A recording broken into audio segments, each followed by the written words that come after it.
الأنبياء والمرسلين نبينا محمد وعلى آله وصحبه أجمعين.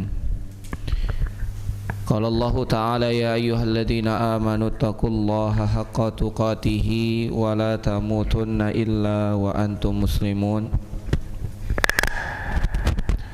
يا أيها الناس اتقوا ربكم الذي خلقكم من نفس واحدة وخلق منها زوجها وبث منهما رجالا كثيرا ونساء واتقوا الله الذي تساءلون به والأرحام إن الله كان عليكم رقيبا. يا أيها الذين آمنوا اتقوا الله وقولوا قولا سديدا يصلح لكم أعمالكم ويغفر لكم ذنوبكم ومن يطع الله ورسوله فقد فاز فوزا عظيما. Amma ba'd. Jamaah sekalian, kaum muslimin, para ikhwan, bapak-bapak yang semoga dirahmati dan dimuliakan oleh Allah Subhanahu wa taala. Marilah kita panjatkan segala puja dan puji syukur kepada Allah Subhanahu wa taala atas segala limpahan nikmat yang Allah Subhanahu wa taala telah berikan. Selawat beriringkan salam kita haturkan kepada Nabi kita, Nabi besar Muhammad sallallahu alaihi wasallam. Semoga salawat dan salam juga tercurah limpah kepada keluarga, sahabat dan para pengikut beliau yang mengikuti dengan benar sampai hari kiamat. Alhamdulillah, pada malam hari ini Allah izinkan kita untuk dapat berjumpa, berkumpul di masjid yang insya Allah dirahmati oleh Allah dalam rangka mempelajari agama ini. Dan salah satu bagian dari agama ini yang sudah wajib untuk kita pelajari adalah tafsir Al-Quran. Karena Allah Subhanahu wa ta'ala menurunkan Al-Quran sebagai petunjuk, sebagai pedoman. Ya, Allah Subhanahu wa ta'ala berfirman, Alif Lam Mim Zalikal kitabu la raiba fi hudal lil muttaqin. Alif Lam Mim itu adalah kitab, zalikal kitabu itu adalah kitab, la raiba fi tidak ada keraguannya, hudal lil muttaqin petunjuk bagi orang yang bertakwa. Demikian juga Allah Subhanahu wa taala berfirman tentang Al-Qur'an. Allah berfirman, tibyanan likulli syai', tibyanan sebagai panduan untuk segala sesuatu. Maka kita harus belajar dari Al-Quran ini, karena kitab ini merupakan petunjuk, pedoman yang benar dari Allah Subhanahu wa ta'ala agar kita tidak tersesat. Sejatinya banyaknya penyimpangan dari agama ini disebabkan karena kita belum mempelajari semua bagian agama. Makanya ketika kita mendapatkan satu masalah, kita atau belum memiliki ilmunya dan kita belum belajar, ingin dapat solusi cepat, akhirnya melakukan perbuatan yang baru yang belum ada contohnya dari Nabi SAW, belum diajarkan oleh Allah Subhanahu wa ta'ala. Kita lakukan. Kenapa? Karena kita ingin solusi yang cepat. Maka untuk menutup celah itu kita terus belajar. Ya, alhamdulillah, pada malam hari ini kita akan membahas surat Al-Ma'un, yang mana surat Al-Ma'un ini surat ke 107. Berarti kita telah mempelajari 7 surat. Ini surat yang ke-8 yang akan kita pelajari. Alhamdulillah. Walaupun masih tersisa 106 surat lagi, minimal kita punya 8 surat. Ya, 8 surat yang sudah kita pelajari.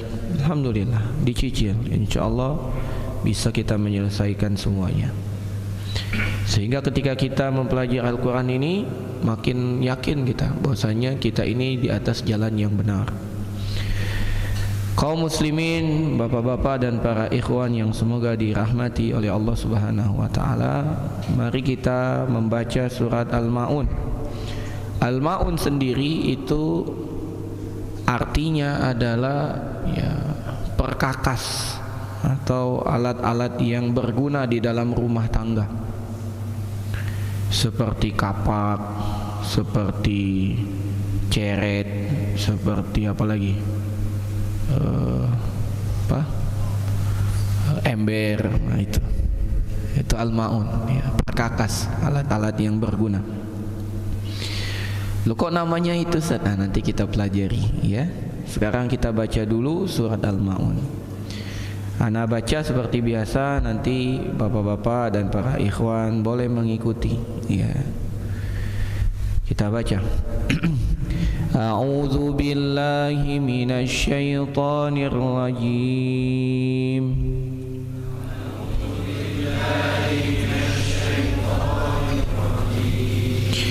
Bismillahirrahmanirrahim.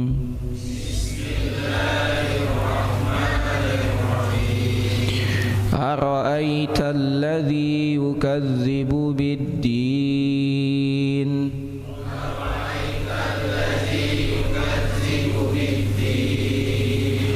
Fadzalika alladhi yad'ul yatim.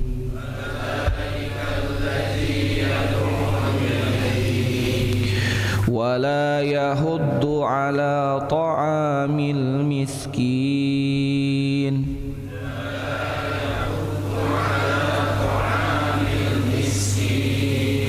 فويل للمصلين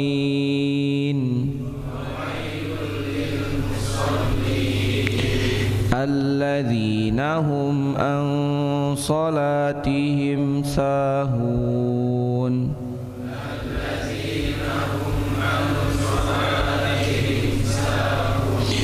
الذين هم يراءون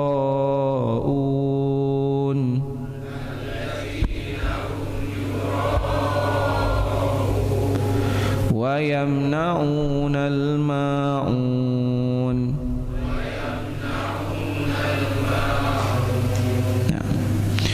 Yang artinya Allah Subhanahu wa taala berfirman, ya, sebelumnya kita memohon perlindungan kepada Allah dari godaan setan yang terkutuk dengan nama Allah yang Maha Pengasih lagi Maha Penyayang. Allah berfirman, ara'aital ladzi yukadzibu bid-din. Tahukah kamu wahai Muhammad, siapakah orang yang mendustakan agama? Siapa orang yang mendustakan agama? Fadzalikal ladzi yad'ul yatim, maka itulah orang yang menghardik anak yatim, zalim dengan anak yatim, tidak memberikan hak anak yatim. Itu yang pertama. Yang kedua, wala yahuddu ala ta'amil miskin, juga tidak memotivasi, mendorong manusia untuk memberikan makan kepada orang miskin. Itu orang yang mendustakan agama. Yang ketiga, fawailul lil musallin, celaka jugalah bagi orang yang salat. Orang salat yang seperti apa? Alladzina hum an salatihim sahun, yaitu orang yang lalai terhadap salatnya. Alladzina hum yuraun, yang mana sifat orang yang lalai itu adalah mereka yang berbuat untuk dilihat manusia, riya. Wa yamnaunal maun, dan mereka enggan untuk memberikan bantuan, walaupun itu hanya sekedar meminjamkan perkakas rumah tangga. Itu maksudnya. Hanya meminjamkan ember pun tidak mau dia. Hanya meminjamkan apa? Ceret tidak mau. Hanya meminjamkan kapak tidak mau dia. Bayangkan, saking pelitnya manusia. Jangankan memberi, kasih pinjam pun tak mau. Padahal kalau meminjamkan hilang nggak barangnya? Tidak hilang, namanya minjam. Wa yamnaunal maun, saking pelitnya meminjamkan perkakas rumah saja tidak mau. Itulah yang disebut dengan alladzi yukadzibu bid-din, yaitu yang mendustakan agama, ya. Jamaah kaum muslimin rahimani wa rahimakumullah. Surat Al-Maun ini surat Makkiyah, turun sebelum hijrah. Dia merupakan surat ke-107 dari Al-Quran, terdiri dari 7 ayat, dan surat ini juga termasuk surat yang hampir semua kaum muslimin menghafalnya, ya. Dan ada kisah unik ini dari negeri kita sendiri, ya, dari Indonesia. Ada seorang ulama di negeri kita ini berdakwahnya dengan menggunakan surat Al-Ma'un. Beliau adalah Ahmad Dahlan. Ya. Beliau berdakwah dengan ini, dengan surat Al-Ma'un. Di mana-mana beliau ceramah ini. Ara'aital ladzi yukadzibu bid-din fadzalikal ladzi yad'ul yatim wa la yahuddu 'ala ta'amil miskin fawailul lil musallin alladzina hum an salatihim sahun alladzina hum yura'un wa yamna'unal ma'un. Beliau menggunakan ayat ini dalam berdakwah. Intinya apa? Agar manusia tidak pelit, lebih perhatian dengan sesama, lebih simpati dan empati dengan orang yang ada di sekitarnya, apalagi kepada orang-orang fakir, orang-orang miskin, anak-anak yatim. Ya. Makanya Ahmad Dahlan ini, ya, semoga Allah memberikan pahala yang besar untuk dia, bergerak di bidang pendidikan. Ya, banyak sekali pendidikan yang dengan perjuangannya Allah berikan kemudahan. Hampir setiap negeri, setiap daerah pasti ada ya buah dari perjuangan beliau. Ya, Muhammadiyah. Ya.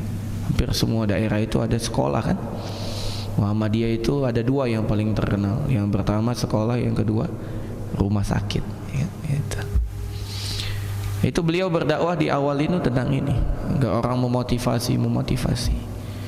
Selingan saja di Indonesia yang aset wakafnya paling besar di Indonesia ini milik Muhammadiyah. Aset wakaf terbesar di Indonesia ini Muhammadiyah. Gitu. Karena mereka menganjurkan orang untuk berderma, berwakaf. Gitu. Makanya ada satu tempat di Jakarta itu, tempatnya strategis di pusat kota, itu punya Muhammadiyah. Ditawar ratusan miliar, tidak dijual oleh Muhammadiyah. Kenapa? Wakaf, dia bilang. Ini bukan punya kami, ini punya Allah. Orang telah mewakafkan tanah ini kepada kami, bagaimana kami jual? Tidak bisa. Pesannya ini sebagai pendidikan. Mau digusur, mau jadi perkantoran, nggak bisa. Itulah kehebatan wakaf, bapak-bapak sekalian. Walaupun kita sudah lama meninggal dunia, harta kita tetap Allah jaga. Karena wakaf itu bukan harta orang lagi, tapi harta Allah. Harta Allah. Baik. Kita masuk ke ayat ini.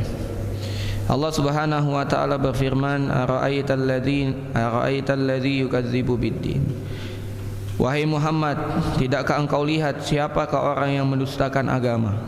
Yang dimaksud dengan agama di sini adalah wa huwal ma'ad wal jazaa'u was thawab, yaitu hari kembali, tempat kembali kita akhirat.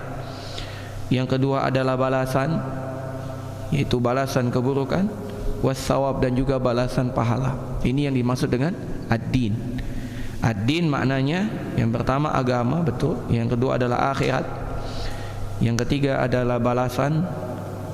Yang berbuat buruk akan dapat balasan, was thawab, dan pahala. Itu yang dimaksud dengan ad-din, agama. Sebagaimana yang Allah Subhanahu wa taala firmankan di dalam surat Al-Fatihah, Maliki yaumiddin, raja di hari agama, bukan hari ad-din, hari akhirat, hari kiamat. Ayyuhalladzi yakrahu, siapakah mereka itu yang mendustakan agama? Fadzalikal ladzi yad'ul yatim, yaitu orang yang menghardik anak-anak yatim. Ayyuhalladzi yakrahul yatim wa yazlimuhu haqqahu wa la yut'imuhu wa la yuhsin ilaihi. Yang dimaksud orang yang menghardik anak yatim adalah orang yang memaksa anak yatim, yaitu orang yang menzalimi anak yatim, orang yang tidak menunaikan haknya anak yatim, tidak memberikannya makan, tidak berbuat baik kepadanya. Ini hati-hati anak yatim, ya. Dan jangan bayangkan anak yatim itu semuanya miskin. Ada anak yatim yang kaya raya. Bagi orang yang mengurusi perkara anak yatim, dia tidak boleh memakan harta anak yatim. Termasuk dosa besar yang membinasakan, kata Nabi SAW, as-sab' mubiqat, 7 perkara yang membinasakan. Salah satunya aklu malil yatim, makan harta anak yatim. Hati-hati. Atau lembaga yang mengatasnamakan lembaga panti asuhan anak yatim. Hati-hati. Kalau ada orang bilang ini untuk anak yatim, tidak boleh dialihkan kecuali untuk keperluan anak yatim. Hati-hati. Memang berat memangku amanah, mengurus masalah umat, memang berat. Kita ini sebagai lembaga perwakilan saja, menyalurkan apa yang diinginkan oleh orang baik muhsinin itu. Kalau dia memberikan untuk anak yatim, ya semua kemaslahatan untuk anak yatim. Enggak boleh kita untuk memperkaya diri, enggak boleh. Ya. Tidak boleh. Dahulu memang para ulama, ya, para sahabat, tabi'in, tabi'ut tabi'in memang mengurusi masalah umat ini untuk kepentingan umat, bukan untuk kepentingan pribadi. Ya. Karena apa? Karena mereka beriman dengan yaumiddin, beriman dengan hari akhirat. Balasannya yang mereka tunggu akhirat, bukan balasan dunia. Ya. Balasannya adalah balasan akhirat, bukan balasan dunia. Nah sekarang setiap kali keimanan dengan hari akhirat itu berkurang, maka keinginan dunia meningkat. Nah, itu Pak. Maka solusi kata Nabi sallallahu alaihi wasallam agar kita tidak terlarut dengan hingar-bingar keinginan duniawi, ingatlah kematian. Aksiru zikra hadimir ladzah. Perbanyak pengingat penghancur kematian. Apa itu? Al-maut, kematian. Dengan itu kita tidak terbuai dengan iming-iming duniawi ini. Ya, penting untuk itu, penting. Makanya ada kisah khalifah terkenal Umar bin Abdul Aziz. Dahulu ketika beliau menjadi gubernur, jadi sebelum beliau menjadi khalifah, beliau itu gubernur. Hidup sebagaimana seorang gubernur, dapat fasilitas, dapat rumah dinas, dapat kendaraan dinas, dapat tunjangan makanan, tunjangan pakaian, ya. Dapat semua. Umar bin Abdul Aziz dikatakan mewah, ya tidak mewah, itulah standar seorang gubernur. Namun ketika beliau naik menjadi khalifah, maka beliau tersadarkan, ini aku telah menjabat sebagai pimpinan tertinggi jabatan yang ada di dunia. Nggak mungkin dia jadi nabi, karena nabi sudah selesai. Paling tinggi apa? Khalifah. Sekarang beliau sudah jadi khalifah. Maka ketika beliau sudah mencapai puncak ini, dia baru menyadari bahwasanya puncak dunia ini hanyalah sementara. Maka beliau pun melepaskan semua ornamen, atribut-atribut dunianya. Tunjangan rumah bagi khalifah, harusnya kan dari gubernur naik menjadi khalifah, naik kan ya tunjangannya ya. Sekarang dia bilang, aku tak mau ngambil rumah dinas, aku tak mau ngambil kendaraan dinas, aku tak mau ngambil tunjangan makanan, aku tak mau ngambil tunjangan pakaian, aku tak mau ngambil tunjangan kesehatan, tak mau. Dan itu sudah ada. Tahukah bapak-bapak sekalian, para ikhwan, siapa yang pertama kali menetapkan aturan ini? Tunjangan gaji apa? Umar bin Khattab. Hebat tak? Luar biasa. Itu orang Islam Pak. Ya. Masalah ke SDM-an, HRD, itulah dipikirkan oleh Umar bin Khattab. Gitu. Ya, cuman kitanya aja yang terlambat. Akhirnya orang non muslim, orang kafir yang mengambil ilmu ini, dikembangkan oleh mereka. Ilmu manajemen itu sudah diambil dulu oleh siapa? Oleh Umar bin Khattab. Itu manajemen beliau. Kalau mengirim pasukan tidak boleh lebih dari 3 bulan, harus pulang, karena lebih dari 3 bulan mudarat bagi istrinya. Itu diatur oleh Umar bin Al-Khattab. Itu luar biasa kan? Kita sekarang kagum dengan teori-teori barat gitu. Kita kagum karena kita belum belajar Islam. Kalau kita mau mendalami Islam, pasti kita akan lebih kagum dengan Islam. Baik. Ay alladhi huwa alladhi yakrahul yatim wa yazlimuhu wa la yahuddu ala ta'amil miskin. Juga tidak mau memotivasi orang untuk memberikan makan orang miskin. Jangankan memberi makan orang miskin, memotivasi untuk memberi makan saja tidak mau. Luar biasa ini. Jangankan dia ngasih makan, orang ngasih makan aja dicemooh oleh dia. Ngapain ente ngasih? ya, makanan yang kamu kasih itu tidak akan bikin dia kenyang. Ini sifatnya munafik. Ini sifatnya munafik. Kalau ada orang sedekah banyak, orang tersebut mengatakan, wah dia pengen riya. Kalau ada orang yang sedekah sedikit, Allah tidak butuh dengan sedekah dikit darimu. Itu orang munafik. Kalau ada orang yang memberi banyak, dia celah, memberi sedikit pun dicelah. Orang beriman, orang memberi banyak dia termotivasi untuk ngasih banyak, orang memberi sedikit dia harusnya malu, yang sedikit pun mau memberi. Itu orang beriman.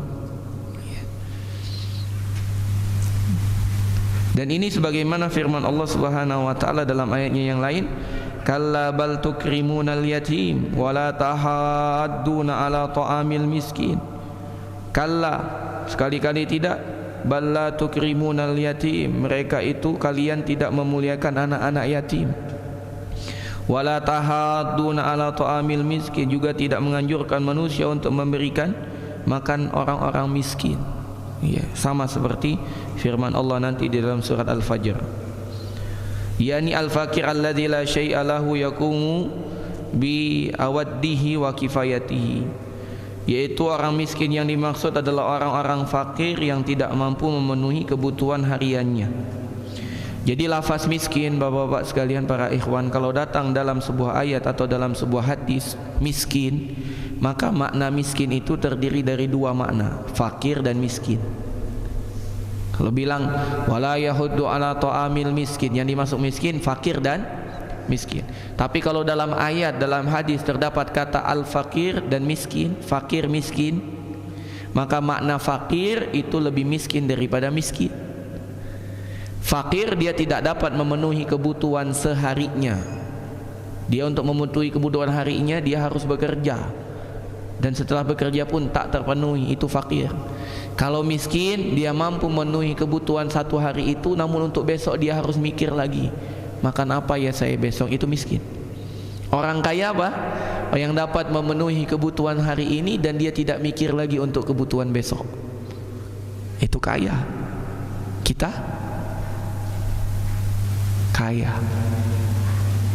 kaya dalam artian cukup, yang sebagaimana Allah Subhanahu wa taala firmankan di dalam surat An-Najm, wa annahu huwa aghna wa aqna, sesungguhnya Allah lah yang menjadikan orang itu aghna, kaya, wa aqna, dan cukup. Jadi jangan pernah merasa ini dalam hadapan manusia, ya, sesama manusia, jangan merasa diri kita miskin. Kalau di hadapan manusia, kalau di hadapan Allah wajib kita ini fakir, bukan hanya miskin, fakir. Allah Subhanahu wa taala berfirman, antumul fuqara'u ilallah, kalian semua wahai manusia fakir di hadapan Allah. Fakir, ya. Tapi kalau di hadapan manusia jangan kita rendahkan diri kita, kita miskin. Ya tasa'alun, meminta kepada manusia, jangan. Kita harus punya izzah, harus punya kehormatan. Kalau memang kepepet, pinjam, jangan minta. Iya.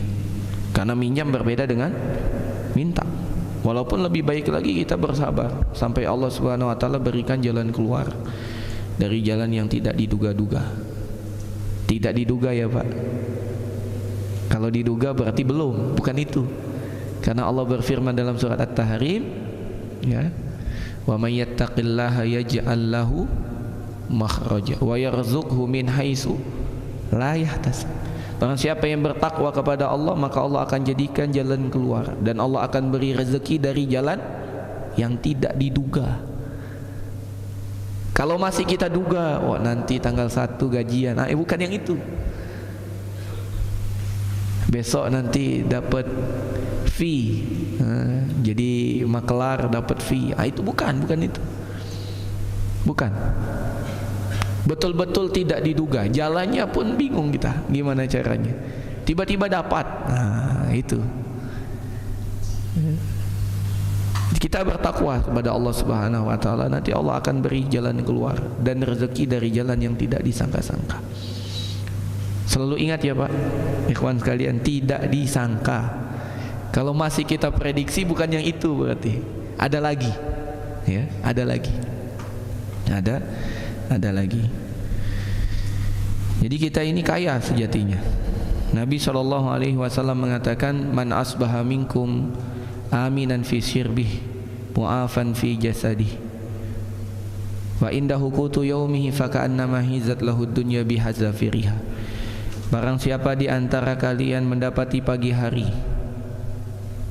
tempat tinggalnya aman, badannya sehat, punya makanan untuk hari itu, bukan untuk sebulan, untuk hari itu, maka seakan-akan dunia dengan semua perhiasannya dibentangkan untuk dia. Jadi sejatinya kita ini cuman satu kurangnya. Kurang apa? Bersyukur. Kita ini cuma satu kurangnya, kurang bersyukur.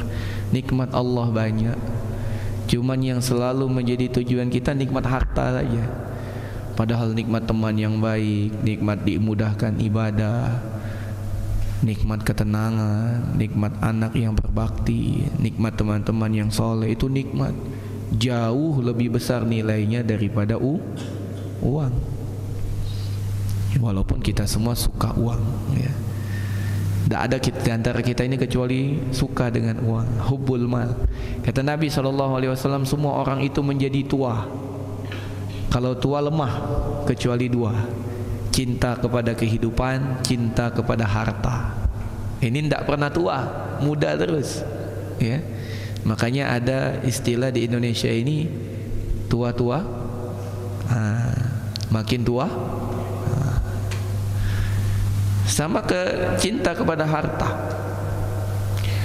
Mau orang yang sudah sepuh sekalipun dikasih uang, berbinar-binar matanya, senang, ya. Maka jangan sampai kita ini merasa miskin terus di hadapan manusia. Kalau di hadapan Allah mesti kita miskin, ya, fakir. Ya, maka ketika kita merasa kita bukan orang yang miskin, maka kita menjaga kemuliaan diri, tidak meminta-minta. Bahkan kita berbagi. Orang Islam itu kalau dia dapat rezeki berbagi. Kalau dapatnya banyak, berbaginya banyak. Kalau dapatnya sedikit, berbaginya sedikit. Kalau dia tidak ada yang bisa dia bagi dari harta, dia berbagi kebaikan, nasihat, mencegah dari keburukan, berbagi ilmu, ya. Berbagi terus intinya. Minimal kalau dia tidak punya apapun kecuali senyuman, dia berbagi senyuman. Dan senyuman itu sedekah. Alangkah nikmatnya jadi orang beriman itu. Tidak punya dia uang, berbagi, dia senyum. Andai dia pun tak bisa senyum, bisa nggak orang tidak bisa senyum? Pasti bisa senyum, kan? Andai dia tak bisa senyum, dia bisa angkat tangannya berdoa kepada Allah untuk kepentingan saudaranya, dan itu ibadah dan itu bernilai sedekah bagi dia. Dan Allah akan mengabulkan doa seseorang yang dia panjatkan untuk saudaranya sedangkan saudaranya tidak tahu. Allah kabulkan. Bahkan bonusnya malaikat mengatakan apa? Walaka bimislin, bagimu yang seperti kau doakan untuk saudaramu. Luar biasa. Kita doakan saudara kita tidak tahu. Kita didoakan malaikat sesuai dengan doa kita untuk saudara kita. Ya Allah, ringankanlah beban saudaraku fulan, mudahkan rezekinya si fulan, berikan fulan itu kehidupan yang nyaman. Malaikat mengatakan walaka bimislin, walaka bimislin, walaka bimislin. Bagimu yang seperti kau doakan untuk saudaramu, bagimu sebagi. Luar biasa. Maka kehidupan muslim itu tidak mungkin berhenti dari berbagi, harus berbagi terus. Dia punya banyak berbagi, punya sedikit berbagi, ya. Kemudian Allah Subhanahu wa taala juga berfirman, fawailul lil musallin, maka celakalah bagi orang yang salat. Orang yang salat celaka. Salat seperti apa? Alladzina hum an salatihim sahun, yaitu orang-orang yang lalai dari salatnya. Siapakah mereka? Maka kata Abdullah ibnu Abbas dan yang orang seperti beliau, ya, ya'ni al-munafiqin, yang dimaksud adalah orang-orang munafik. Alladzina yusalluna fil alaniyah wa la yusalluna fis sirri, yang mana mereka salat pada waktu dilihat oleh manusia, Dan mereka tidak sholat di waktu orang tidak melihat mereka. Sholat yang dilihat manusia, sholat apa aja Pak? Dilihat semua Pak. Ya zaman kita sekarang malam sudah ada lampu. Zaman dulu tidak bisa orang itu apa bahasa Indonesia? Menyireni ya, menyireni. Apa bahasa Indonesia ya? Mengenali, menyireni. Orang tuh tidak bisa mengetahui siapa yang sholat ini. Kalau malam, sholat isya, sholat subuh, tidak tercirenan, tidak dikenali apa ya? Oh ya, kecirenan itulah. Ya, tidak tahu siapa kan. Pokoknya ada orang sholat samping kita, tapi siapa orangnya? Ya, tidak kejingaan. Ya. Maka orang-orang munafik itu sholatnya cuma sholat zuhur, sholat asar, mentok sholat maghrib. Karena maghrib masih remang-remang. Malam dikit isya sudah tidak sholat lagi dia. Subuh-subuh masih gelap, tidak mau juga dia sholat. Itulah sholatnya orang munafik. Kenapa? Karena sejatinya munafik sholat hanya untuk melindungi dirinya dari tuduhan manusia, dia ini bukan muslim. Karena kalau dia bukan muslim, dulu di kota Madinah diusir. Tidak boleh tinggal di kota Madinah, diusir semuanya. Daripada mereka diusir, ya lebih baik mereka berdusta. Ini pikiran orang licik, munafik itu licik. Kenapa dia tidak bilang biar saya selamat, saya masuk Islam, atau biar saya tetap dalam akidah saya keluar dari negeri itu gentle kan? Ini munafik, mudzabdzabin. Dia tidak punya ketetapan. Itu munafik. Nas'alullah as-salama wal afiyah min sifatin nifaq. Semoga Allah Subhanahu wa taala melindungi kita dari sifat munafik ini. Ini orang munafik itu tidak bisa dia. Posisinya di mana tidak mau dia. Pokoknya dia nyari aman padahal tidak aman. Ya. Kalau orang-orang Yahudi jelas posisinya, yang bukan munafik ya, jelas. Dia tidak mau masuk Islam, pergi dia dari kota Madinah. Ya, Yahudi Bani Qainuqa, Yahudi Bani Quraiza, Yahudi Bani Nadir, itu semua pergi dari kota Madinah. Tapi orang-orang yang tidak mau keluar dari kota Madinah jadilah munafik. Sifatnya salat orang munafik hanya salat waktu dilihat orang, tidak dilihat orang tidak mau salat. Kira-kira salat yang dilihat orang ini salat apa maksudnya? Salat berjamaah. Karena kalau sholat di rumah siapa yang mau lihat? Istrinya, ya tidak sholat dia, ngapain? Karena istrinya sama dengan dia. Maka orang munafik sholat ke masjid berjamaah. Subhanallah. Zaman kita sekarang yang mengaku muslim tidak ke masjid, berarti saat lebih buruk dari munafik. Bukan, itu tanda mundurnya umat Islam. Bahkan perkara yang dulu orang munafik saja tahu ini syiar Islam yang harus ditegakkan, sekarang tidak dipandang menjadi syiar Islam. Kita tidak memvonis mereka lebih jelek dari munafik, bukan. Ini tandanya umat Islam betul-betul terbelakang. Jadi wajar kalau Islam sekarang kaum muslimin ditimpa kehinaan. Mereka pun tak paham dengan agama mereka sendiri. Munafik ke masjid, munafik sholat. Lebih ajaib lagi, Allah firmankan dalam Al-Quran, munafik itu berzikir kepada Allah, baca Quran. Sekarang orang Islam tidak berzikir, tidak baca Quran. Munafik zaman Nabi baca zikir, baca Quran. Masih ingat hadis kata Nabi SAW, permisalan mukmin yang membaca Al-Quran seperti utrujah. Apa itu utrujah? Buah yang memiliki bau yang harum, rasanya manis. Kata orang sankis. Sedangkan mukmin yang tidak membaca Al-Quran seperti buah kurma, manis rasanya, tak ada bau. Munafik yang baca Al-Quran seperti apa, lupa nah, yang baunya harum, pas dicicip pahit. Berarti munafik baca Quran. Dalam Al-Quran Allah Subhanahu wa taala mengatakan, innal munafiqina fid darkil asfali minan nar. Munafik itu di kerak neraka. Tapi apa sifatnya? Wala ya'tuna sholata illa wahum kusala wala yazkurunallaha illa qalila. Mereka tidak datang solat berjamaah kecuali malas-malasan, tapi tetap datang. Dan mereka tidak berzikir kepada Allah kecuali sedikit, berarti tetap berzikir. Maka marilah orang-orang Islam, orang-orang beriman mengoreksi diri kita. Jangan sampai kita kalah. Orang munafik saja datang solat berjamaah di masjid, walaupun yang alaniyah, yang disaksikan oleh orang. Ya, orang munafik saja baca Quran, orang munafik saja zikir kepada Allah. Maka jangan sampai kita kalah dengan mereka. Ya, mereka itu di keraknya neraka dan kita tidak mau masuk neraka, kan? Sedangkan solat yang paling berat bagi munafik itu ada 2 solat, kata Nabi. Inna asqalas salati alal munafiq salatal isya wa salatis subh. Solat yang paling berat bagi orang munafik solat isya dan solat subuh. Kenapa? Karena tidak dilihat orang. Andai pun dilihat, tidak kecirenan tadi, ya, tidak kepasatan. Bahasa apalah itu, ya, tidak tejingaan, ya, tidak dikenali. Itu. Maka mereka tidak mau solat.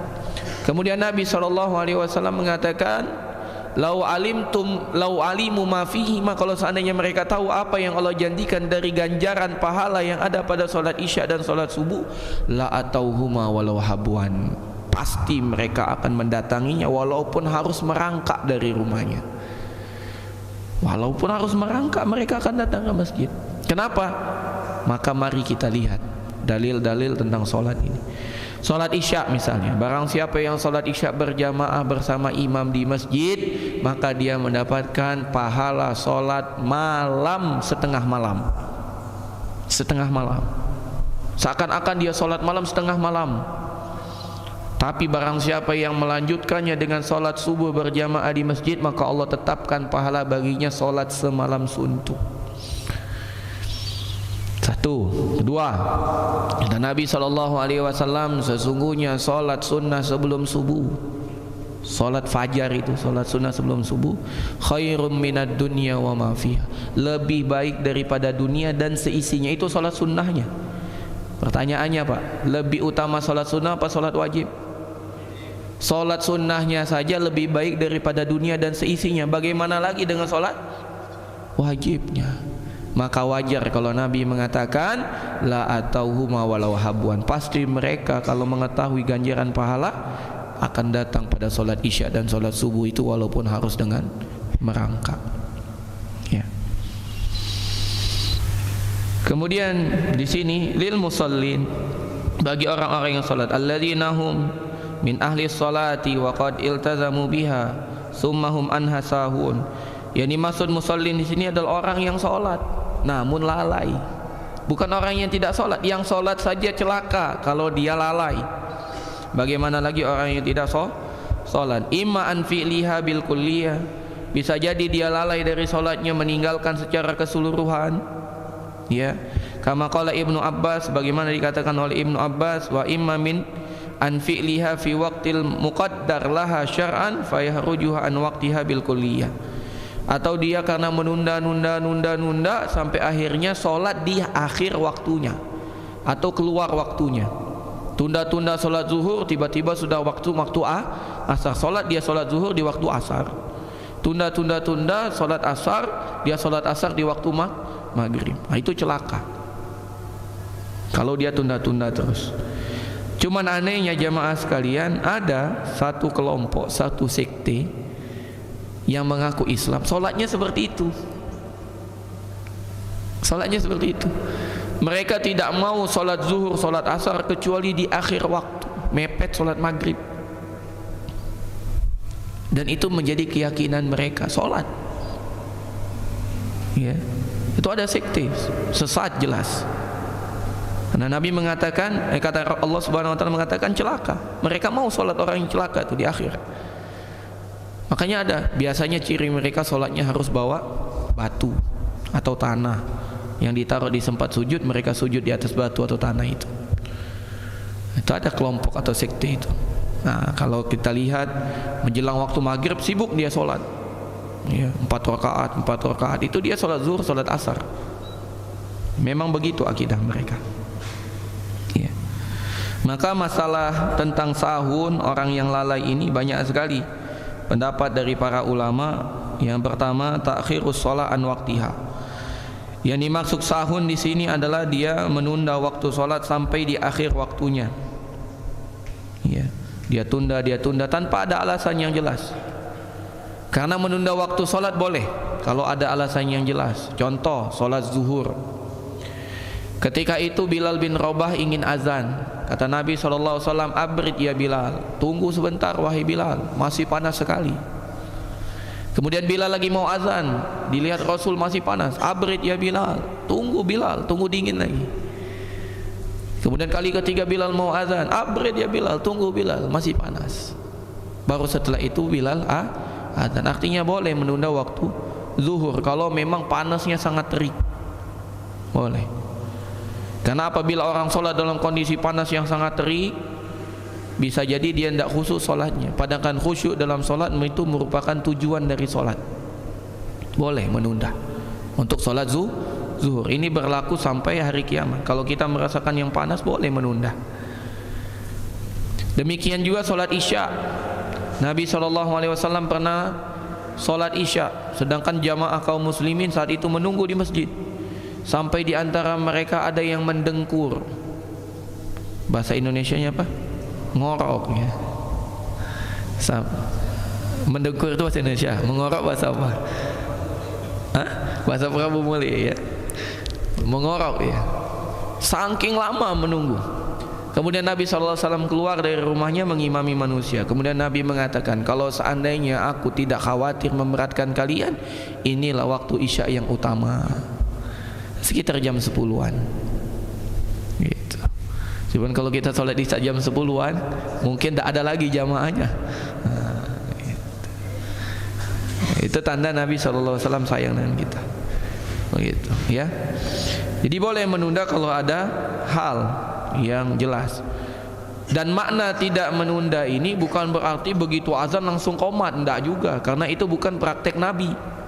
Sebagian orang salah dalam memahami ini. Fawailul lil musallin alladzina hum an salatihim sahun.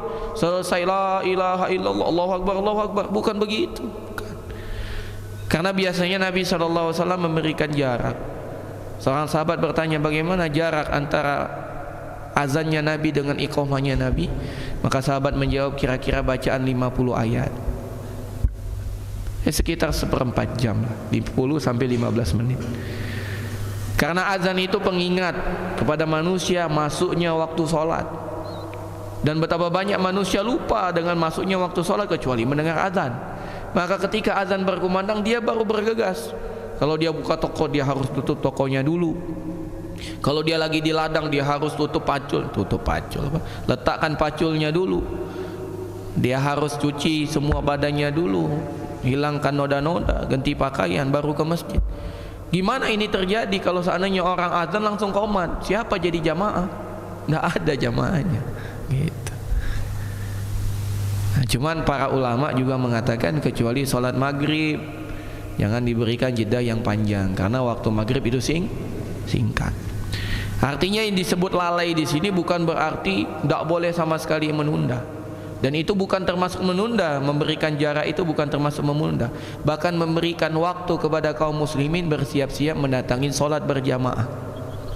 Ya, mendatangi sholat berjamaah. Maka ini untuk kami pribadi dan juga jamaah sekalian, jeda waktu sholat itu diberikan agar kita bersiap-siap, bukan kita mengakhirkan. Sebagian orang salah dalam memahami, baru azan, belum qomat, jarakkan 10 menit, santai dulu. Ketika qomat, belum ruku, nanti masih dapat ruku. Ketika ruku baru rakaat pertama, ujung-ujung masbuk terus. Jangan. Kalau kita bisa datang sebelum waktunya, itu yang afdal.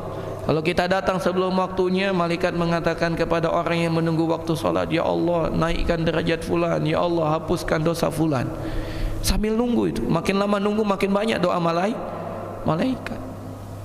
Belum lagi kalau kita jalan kaki dari rumah ke masjid, malaikat mengatakan, Ya Allah, angkat derajatnya setiap langkahnya. Ya Allah, hapuskan dosanya setiap langkahnya. Kalau kita mepet waktunya, terburu-buru, susah mendapatkan keutamaan itu. Maka prepare waktu lebih lama lebih bagus ya. Bahkan para ulama mengatakan, contohnya Syekh Abdul Razak mengatakan, salah satu hal yang dapat menjadikan salat kita khusyuk datang sebelum azan. Salat rawatib sebelum salat fardu, itu semua wasilah-wasilah agar kita mendapatkan salat yang khusyuk. Demikian juga yang dimaksud dengan sahun, lalai adalah tidak menunaikan rukun-rukun dan syarat-syarat solat. Termasuk dalam rukun solat adalah tumak nina, tenang dalam melaksanakan solat. Ketika dia takbir, tenang sampai semua anggota tubuhnya sesuai dengan gerakannya. Ketika dia bertakbir untuk ruku, dia ruku sampai tenang, hatta tatma'inna raqi'an, sampai dia betul-betul tenang ruku. Ketika dia i'tidal, dia angkat sampai hatta tatma'inna qa'iman, sampai dia kembali lagi berdiri. Begitu tata caranya. Dan ada pencuri yang paling jelek, yaitu pencuri dalam solat. La yatimmu ruku'ahu wa la yatimmu sujudahu. Tidak menyempurnakan sujudnya, tidak menyempurnakan rukunya. Itu pencuri dalam solat. Bahkan betapa banyak orang solat 30 tahun, 40 tahun, ternyata tidak ada satu pun solatnya yang diterima. Kenapa? Karena dia tidak menyempurnakan ruku dan sujudnya.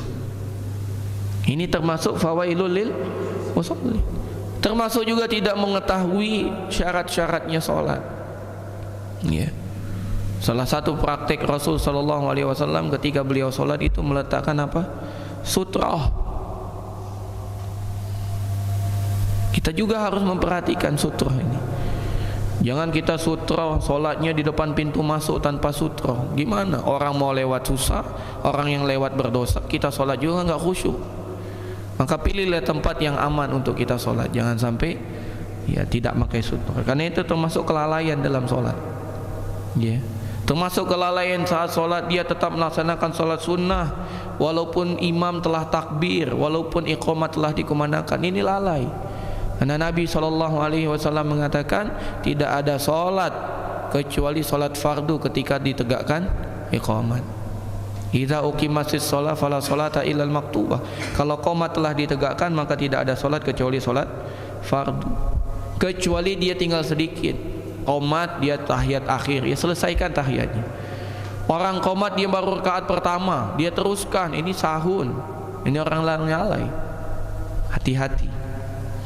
Termasuk juga sahun di sini adalah tidak menghadirkan hati, lalai dari solatnya. Walaupun ini sulit, tapi Nabi SAW telah memberikan kita tips agar kita dapat menghadirkan hati. Kata Nabi SAW, kalau seandainya kita dalam solat ada kegelisahan yang mengganggu dalam pikiran kita, hendaklah dia berta'awuz dan meludah 3 kali ke kirinya. A'udzubillahi minasyaitonirrajim, ludah 3 kali ke kiri. Tapi jangan ya, ludah sedikit saja. Itu akan lebih menjadikan dia khusyuk lagi dalam solat. Ya. Jadi ketika kita solat, bapak-bapak dan jamaah sekalian, jadikanlah solat kita itu solata muwaddi'in, solat terakhir kita. Karena kita tidak bisa memastikan apakah kita dapat solat lagi setelah solat ini. Siapa yang dapat memastikan umur kita dapat berjumpa pada solat berikutnya? Ini isya nih. Siapa yang dapat memastikan kita dapat solat subuh? Jangan-jangan ketika kita tidur selamanya tidak bangun lagi. Maka jadikanlah solat isya ini adalah solat terakhir yang dapat kita lakukan kepada Allah. Kita dengarkan dulu azan. Sallallahu ala nabiyina Muhammad wa ala alihi wa sahbihi ajma'in. Bismillahirrahmanirrahim. Alhamdulillah, salatu wassalamu ala Rasulillah wa ala alihi wa sahbihi wa mawala wa la hawla wa la quwata illa billah. Jadi firman Allah, fawailul lil musalli, celakalah untuk orang yang salat, alladzina hum an salatihim sahun, yaitu orang-orang yang lalai dalam salatnya. Sahun itu dari sahwi, sujud sahwi, sujud lupa, itu ya. Jadi sahun di sini orang yang lupa, itu lalai. Tadi lalai dari waktunya, Yang kedua, lalai dari rukun dan syaratnya. Ada terdapat sebuah hadis Nabi SAW menafsirkan yang dimaksud dengan solat sahun ini. Beliau mengatakan, tilka salatul munafiq, itulah solatnya orang munafik.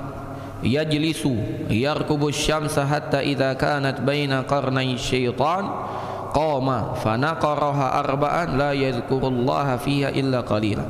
Ini adalah solat orang munafik. Ia duduk hingga matahari berada di antara dua tanduk setan, lalu ia mengerjakan solat 4 rakaat dengan cepat.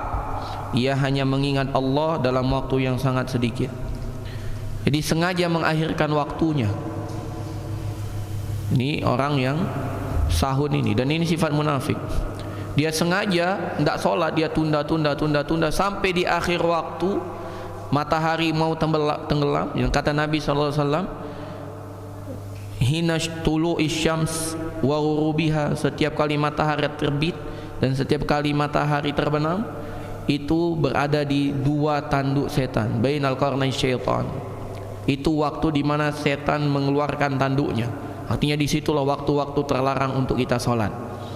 Waktu terlarang dalam sholat ada 3. Pertama, secara umum ya, setelah sholat subuh kita dilarang sholat. Kedua, setelah sholat asar. Ketiga, saat matahari tepat di kepala. Ditafsirkan lagi menjadi 5. Yang betul-betul tidak boleh itu ketika matahari betul-betul terbit, ketika matahari sedang tenggelam, dan ketika matahari berada pas di kepala. Itu 3 waktu yang terlarang kita sholat. Nah, ini orang munafik ini, dia sholat asarnya menunggu matahari tenggelam. Makanya Allah ingatkan di dalam surat Al-Baqarah tentang sholat asar.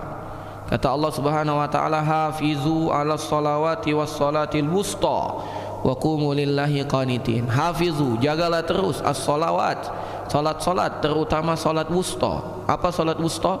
Sholat asar. Wa qumu lillahi qanitin, dan berdiri kepada Allah dengan diam, dengan tidak berbicara kecuali bacaan sholat. Ya. Jadi itulah orang-orang munafik. Kemudian dari sifat orang-orang munafik juga, alladzina hum yura'un, yaitu mereka riya. Mereka melakukan amal ibadah itu karena ingin dilihat oleh manusia. Alladzina hum yura'un, ay man amila amalan lillahi fattala alaihi nas fa'ajabahu dzalika anna hadza la yu'addu riya'an, yaitu orang yang beribadah untuk Allah namun di sisi juga niat dipuji untuk manusia. Jadi riya ini syirik kecil apabila dia beribadah kepada Allah namun minta juga pujian dari manusia. Namun bisa jadi berubah menjadi syirik besar kalau dia hanya beribadah untuk fulan, untuk orang tertentu. Maka hati-hati. Ketika ada orang melakukan ibadah, sholat misalnya, dia sholat untuk Allah tapi untuk mengharap pujian manusia, maka itu riya. Kalau dia sholat hanya karena manusia, itu bukan riya lagi, namun syirkul akbar, syirik besar. Jadi riya niatnya tetap Allah, namun karena dia sekutukan niatnya kepada selain Allah, artinya minta kepada Allah, minta juga pujian manusia, itu syirik kecil. Dan syirik kecil ini, riya ini adalah yang paling sering terjadi di Bani Adam. Kata Nabi SAW, akhwafu ma akhafu alaikum, hal yang paling aku takutkan menimpa kalian, asyirkul asghar, syirik kecil. Mahiya ya Rasulullah, mahu ya Rasulullah, kata sahabat, riya khafi. Dan riya ini adalah syirik yang betul-betul tersembunyi. Bahkan dikatakan lebih tersembunyi daripada semut hitam di atas batu hitam di malam gelap gulita. Itu syirik kecil. Itu riya. Hati-hati. Makanya hendaklah kita membaca doa berlindung dari kesyirikan. Allahumma inni a'udzubika an usyrika bika wa ana a'lam wa astaghfiruka lima la a'lam. Ya. Anak-anaknya yang sekolah di TK, ya, itu sudah hafal itu, Masya Allah, diajarkan oleh guru TK-nya doa itu. Kita juga jangan sampai kalah, kita harus menghafal juga. Allahumma inni a'udzubika an usyrika bika wa ana a'lam wa astaghfiruka lima la a'lam. Ya. Syirik. Jadi orang munafik itu riya, sebagaimana yang Allah firmankan di dalam surat An-Nisa 142. Innal munafiqina yukhadi'una Allah sesungguhnya orang-orang munafik itu menipu Allah menurut persangkaan mereka. Wa huwa khadi'um, namun faktanya mereka lah yang ditipu oleh Allah Subhanahu wa taala. Kenapa? Allah jadikan mereka terbuai dengan mereka menganggap di atas kebenaran tapi sebenarnya di atas keburukan. Wa idza qamu ila sholati qamu kusala, mereka itu apabila salat mereka berdiri dengan malas. Karena kalau bukan karena dilihat oleh manusia mungkin mereka tidak salat. Yuraunan nas, mereka ingin dilihat oleh manusia, menampilkan ibadahnya untuk dilihat manusia. Wala yazkurunallaha illa qalila, dan mereka tidak berzikir kepada Allah kecuali sedikit. Mudzabzabina baina dzalik, mereka terombang-ambing dalam perkara itu. La ilaha ula, mereka tidak gabung dengan orang-orang kafir. Wala ilaha ula, tidak juga bergabung dengan orang-orang beriman. Itulah orang-orang munafik. Karena perbuatan ini munafik diganjar dengan balasan neraka, di keraknya neraka. Dan hati-hati sekali dengan riya ini. Hati-hati dengan riya. Namun bagaimana ketika ada orang sholat ibadah, dia niat awalnya betul-betul menginginkan ibadahnya tidak diketahui orang. Tiba-tiba orang tahu, dan setelah itu orang menyanjungnya. Apakah itu riya? Jawabannya tidak. Karena niatnya tidak riya. Dia ibadah, dia menyumbang, dia rahasiakan namanya siapa. Tiba-tiba orang tahu dia, lantas orang itu memuji perbuatannya. Apakah itu riya? Tidak. Asalkan orang tersebut melawan terus. Iya, memang anak. Itu jangan. Ya. Awalnya sih anak tidak mau kasih tahu, tapi karena dia sudah tahu, iya kemarin ada yang nyumbang 300 juta gitu. Itu riya lah jadinya. Ya. Kalau perkaranya sudah terjadi dia perbincangkan, namanya sum'ah. Perbedaannya, kalau riya orang menyaksikan ibadahnya dengan niat orang tersebut memujinya, itu riya. Kalau sum'ah ibadahnya sudah selesai kemudian dia perbincangkan kembali ibadah tersebut, itu namanya sum'ah. Dua-duanya terlarang. Dan orang beriman itu dia melakukan amal kebaikan, setelah dia melakukan amal kebaikan dia lupakan kebaikannya, seakan-akan dia tidak punya kebaikan, sehingga dia termotivasi untuk melakukan kebaikan lagi. Ketika dia melakukan dosa dan maksiat, dia selalu ingat dosa dan maksiat itu, seakan-akan inilah dosa maksiat yang begitu banyak, sehingga dia takut untuk melakukan dosa dan maksiat lagi. Jangan dibalik kaidahnya. Jangan dibalik kaidahnya, kita melakukan kebaikan diingat terus, dosanya tidak diingat-ingat. Ini salah. Seharusnya kebaikannya yang dia lupakan, keburukannya dia ingat-ingat terus agar dia tidak terjatuh dalam keburukan lagi. Terakhir, Allah Subhanahu wa taala berfirman, wa yamna'unal ma'un, dan mereka juga melarang untuk memberikan pinjaman perkakas kepada orang lain. Tidak mau memberikan bantuan. Para ulama berselisih pendapat dengan al-ma'un. Kalau yang disampaikan oleh banyak sekali ahli tafsir mengatakan yang dimaksud dengan al-ma'un adalah mata'ul bait, semua perkakas rumah tangga. Itu al-ma'un, mata'ul bait.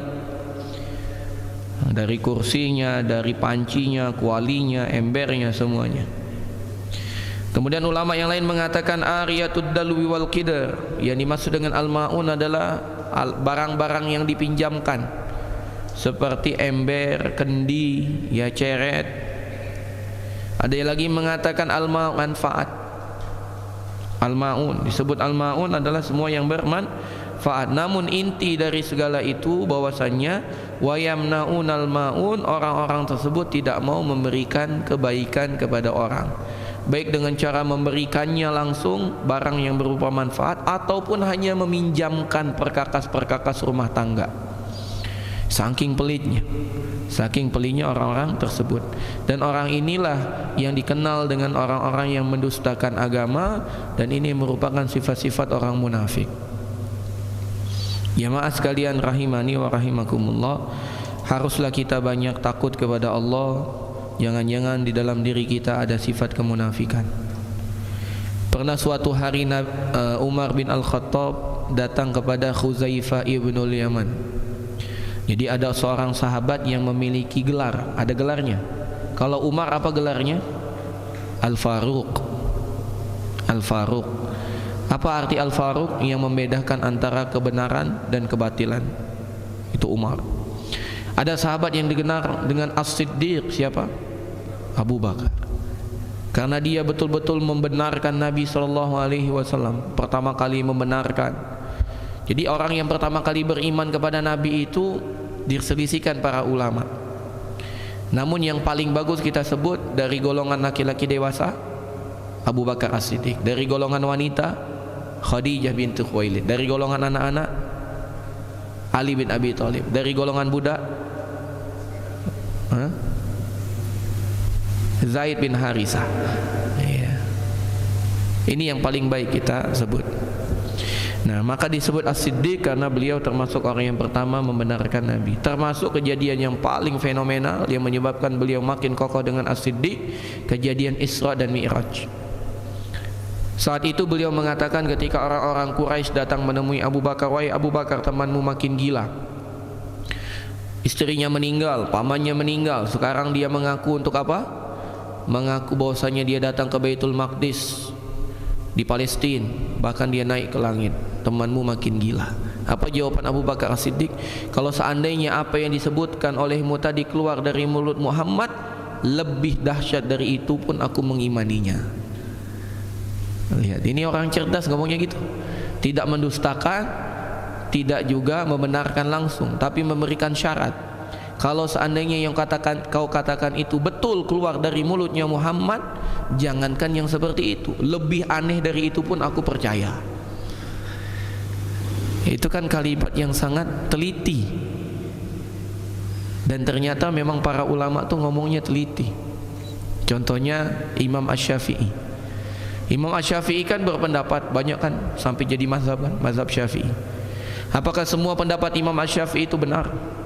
Tentu jawabannya tidak, karena Imam Syafi'i manusia biasa, bukan nabi. Pasti ada kesalahan, kekeliruan.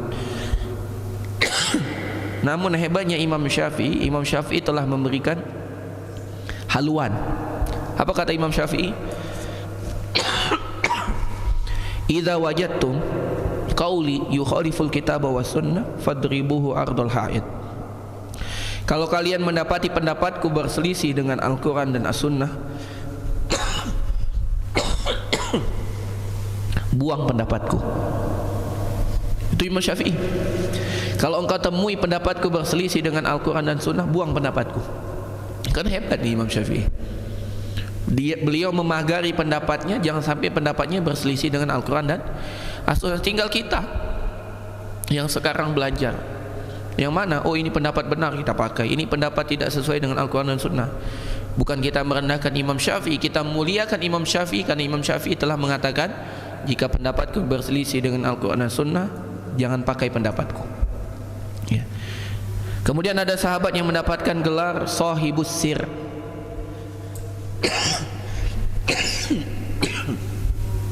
Yang memegang rahasianya Nabi. Siapa dia? Khuzaifah ibnul Yaman. Maka Umar bin Al-Khattab datang kepada Khuzaifah ibnul Yaman. "Wahai Khuzaifah, engkau telah diberitahu oleh Nabi SAW tentang semua nama orang munafik. Semua nama orang munafik. Wahai Khuzaifah, apakah Nabi menyebut namaku?" Umar, "Khuzaifah, Nabi telah mengabarkan semua nama orang munafik kepadamu saja, bukan kepada sahabat yang lain. Apakah Nabi menyebut namaku?" Umar, Pak. Umar. Maka Khuzaifah mengatakan, "Tidak Umar, tidak ada namamu di kalangan itu." Harusnya kalau kita jadi Umar, ngapain nanya seperti itu? Nah, Umar orang nomor 2 setelah Abu Bakar, ya pastilah bukan munafik, kan begitu. Pede, tidak boleh Pak. Kita tidak boleh pede seperti itu. Bahkan kita harus ragu dengan apa? Dengan amal soleh kita, sehingga kita terus beramal, meningkatkan diri kita agar terus menjadi orang yang baik. Jangan merasa cukup. Itu Umar bin Al-Khattab. Ya. Bahkan Umar tiap malamnya memukul kakinya dengan tongkat. Wahai Umar, apa saja yang kau lakukan hari ini? Umar memuhasabah dirinya. Maka ketika kita mempelajari surat Al-Ma'un, bukan hanya kita memvonis orang, oh di Al-Ma'un orang yang mendustakan agama, bukan. Tapi jangan sampai sifat-sifat yang tadi kita bahas itu ada pada diri kita, karena itu semua adalah sifat orang-orang munafik. Jangan sampai ada pada dalam diri kita. Kalau ada, segera buang, segera bertaubat kepada Allah, beriktikad kuat agar jangan sampai sifat itu kembali ada pada kita. Mulailah kita paksa diri kita untuk berbagi, memperhatikan anak miskin, mematikan anak yatim, berbagi dengan fakir miskin. Ya, salah satu amalan yang mungkin lupa kita lakukan adalah untuk mengusap kepala anak yatim. Ya, tidak bisa kita lakukan yang lain, minimal kita mengusap kepala anak yatim. Dan nanti hati-hati, dalam agama kita tidak ada namanya hari raya anak yatim, itu tidak ada. Ya. Itu hari raya yang diada-adakan, jangan sampai kita ikut. Dan jangan salah makna juga anak yatim, ya. Ya, ada orang yang usianya sudah 30-40 tahun disebut anak yatim, itu bukan anak yatim lagi, ya. Itu bapak yatim. Anak yatim itu adalah anak yang ditinggal mati oleh bapaknya sedangkan dia belum baligh. Itu anak yatim. Anak yatim adalah anak yang ditinggal meninggal oleh bapaknya sedangkan dia belum baligh. Kalau sudah baligh, apalagi sudah menikah, itu bukan anak yatim. Ya. Pembagian santunan untuk anak yatim, datanglah bapak-bapak usia 40 tahun, anak yatim, tidak masuk, ya. Kalau dia miskin masuk, silakan ambil, tapi bukan ya yatim miskin, ya. Boleh nggak orang miskin meminta? Boleh, tapi yang lebih utama dia menjaga kehormatannya. Harusnya orang yang sekitarnya yang mengetahui kondisi dia, ya. Karena harus ada iffah, kesucian diri. Mungkin ini yang dapat disampaikan pada kesempatan malam hari ini, membahas surat Al-Ma'un. InsyaAllah kita lanjutkan pada pembahasan pekan depan, membahas surat yang berikutnya, yaitu surat Al-Quraisy. Demikian, wassallallahu ala nabiyina Muhammad wa ala alihi washabbihi ajma'in. Jika ada pertanyaan kami persilakan. Fadal, silakan.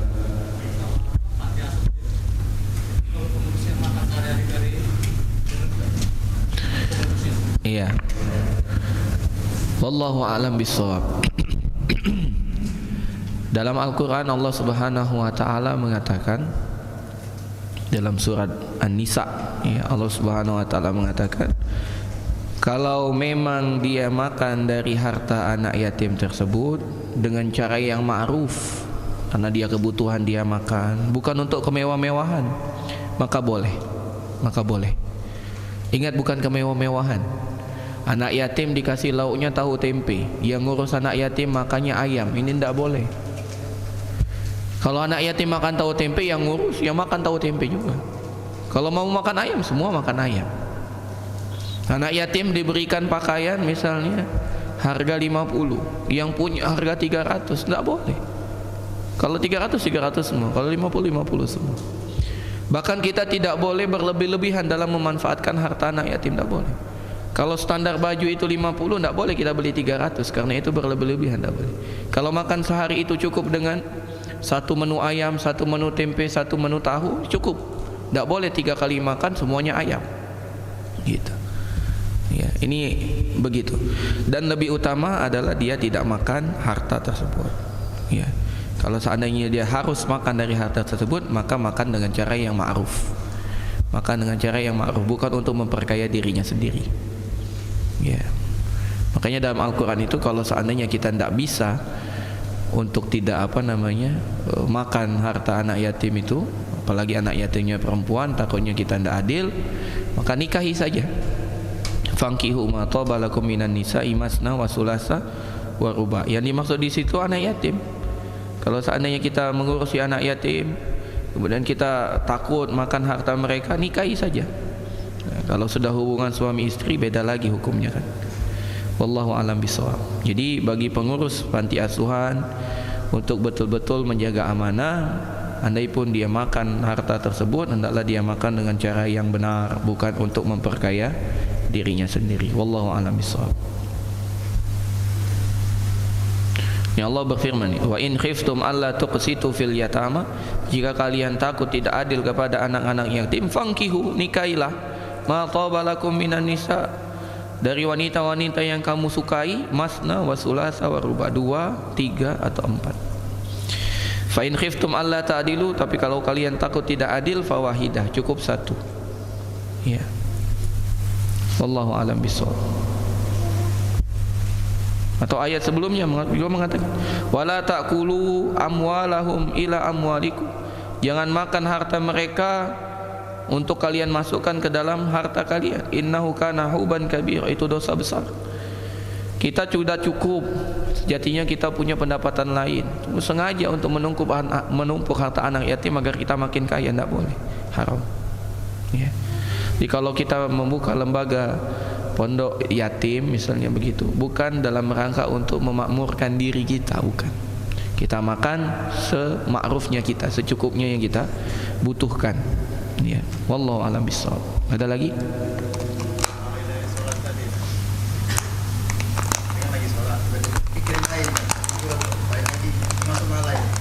Harus dilawan.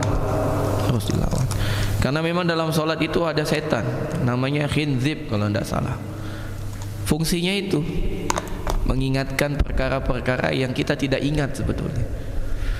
Makanya kalau orang lupa naruh kunci, sholatlah, ketemu nanti kuncinya. Gitu. Karena memang ada setan, coba ingat, coba ingat, coba ingat. Makanya tipsnya tadi, kalau memang kita tidak bisa lawan, ta'awuz, ludah 3 kali ke kiri. Termasuk lalai kalau dia tidak lawan. Termasuk lalai apabila dia tidak lawan. Wallahu a'lam bishawab. Ada lagi?